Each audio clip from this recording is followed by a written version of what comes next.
Black body radiation. Black body एक ऐसी body है जिसे हम परफेक्ट एब्जॉर्बर भी कहते हैं और परफेक्ट इमिटर भी कहते हैं। यानी इस बॉडी पे जो रेडिएशंस फेंकी जाएंगी ये सारी रेडिएशंस को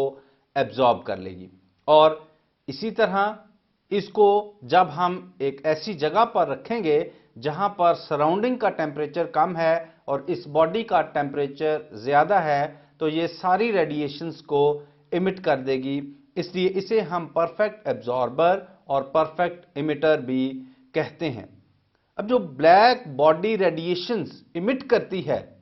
उन्हें हम ब्लैक बॉडी रेडिएशंस कहते हैं और यह देखा गया है कि लो टेम्परेचर पर जब इसका टेम्परेचर कम होता है तब ये बॉडी जो रेडिएशंस इमिट करती है उनकी वेवलेंथ ज्यादा होती है, लॉन्गर वेवलेंथ की रेडिएशंस इमिट होती हैं और इसी वजह से हमें ऑब्जेक्ट रेड कलर का नजर आता है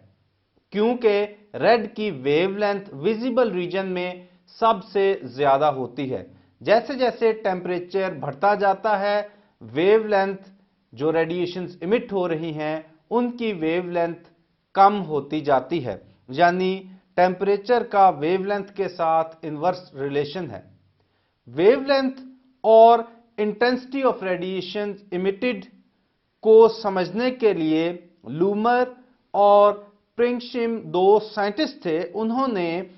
ब्लैक बॉडी से निकलने वाली रेडिएशंस को ऑब्जर्व किया, उनकी वेवलेंथ को देखा, इंटेंसिटी ऑफ लाइट को देखा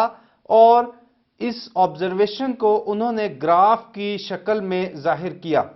और ये ग्राफ हम फिगर में देख सकते हैं और इस ग्राफ से हमें पता चल रहा है कि किस तरह से इंटेंसिटी ऑफ लाइट चेंज होती है विद द वेवलेंथ या वेवलेंथ के बदलने से इंटेंसिटी ऑफ लाइट पे क्या फर्क पड़ता है। इस ग्राफ को हम डिफरेंट पॉइंट्स में जो इस ग्राफ से हमें रिजल्ट्स मिलते हैं उनको डिस्कस करते हैं। सबसे पहले किसी भी टेम्परेचर पर एनर्जी यूनिफॉर्म नहीं है, जैसा कि हम ग्राफ से देख सकते हैं कि ये ग्राफ जो है ये कर्व की शक्ल का है। शुरू में ये कर्व बढ़ता है यानी वेवलेंथ के बढ़ने से इंटेंसिटी बढ़ रही है और बाद में इंटेंसिटी डिक्रीज हो रही है, यानी एक यूनिफॉर्म वेरिएशन नहीं है। लेकिन यहां पर जो बात हम ऑब्जर्व कर रहे हैं वो ये है कि टेम्परेचर और लैम्डा मैक्सिमम वो वेवलेंथ है जिस पर जो इंटेंसिटी है रेडिएशंस की इंटेंसिटी वो मैक्सिमम हो जाती है, ये वो वेवलेंथ है। और टेम्परेचर ये ग्राफ मुख्तलिफ टेम्परेचर्स पर हमने प्लॉट किया है। पहला कर्व 2000 केल्विन पर है, फिर 1750 एंड सो ऑन, यानी डिफरेंट टेम्परेचर्स पर। और ये देखा गया है कि जब वेवलेंथ को मल्टीप्लाई किया जाए टेम्परेचर के साथ, जिस टेम्परेचर पर ये ऑब्जर्वेशन ली जाती है, तो ये एक कांस्टेंट हमें मिलता है और इस कांस्टेंट को हम वीन्स कांस्टेंट कहते हैं। इसकी वैल्यू 2.9 इंटू 10⁻³ मीटर केल्विन है। दूसरी बात जो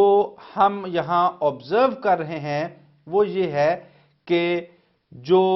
वेवलेंथ है और जो टेम्परेचर है इनके दरमियान इनवर्स रिलेशन है, they are inversely related to each other. यही बात शुरू में भी हमने डिस्कस की कि जब टेम्परेचर बढ़ता है तो वेवलेंथ कम हो जाती है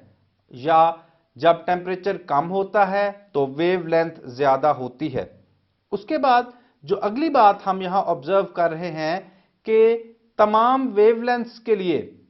टेम्परेचर के बढ़ने से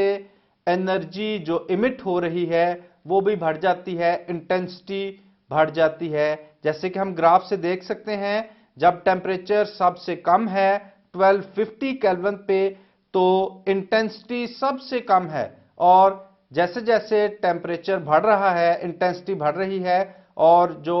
हमारा चौथा कर्व है 2000 केल्विन पर उसके लिए इंटेंसिटी सबसे ज्यादा है। इसी तरह नेक्स्ट पॉइंट जो यहां डिस्कस किया जा रहा है वो ये है कि रेडिएशन के इंक्रीज होने से वेवलेंथ भी इंक्रीज होती है,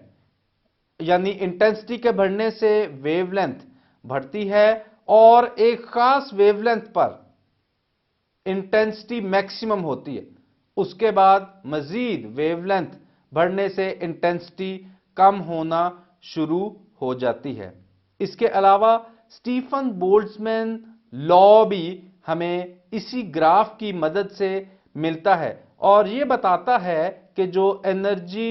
इमिटेड है, टोटल एनर्जी इमिटेड पर सेकेंड पर metre square,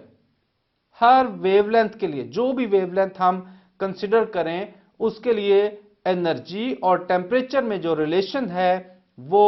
E is proportional to T raise to power 4, यानी फोर्थ पावर ऑफ टेम्परेचर से एनर्जी रिलेटेड है। और अगर हम प्रोपोर्शनैलिटी साइन को हटाएं और कांस्टेंट लगाएं तो ये कांस्टेंट सिग्मा कहलाता है, जिसे हम स्टीफन्स कांस्टेंट भी कहते हैं। और हमारे पास इक्वेशन होगी E is equal to sigma T raise to power 4 और सिग्मा की वैल्यू है 5.67 into 10 raise to power -8 what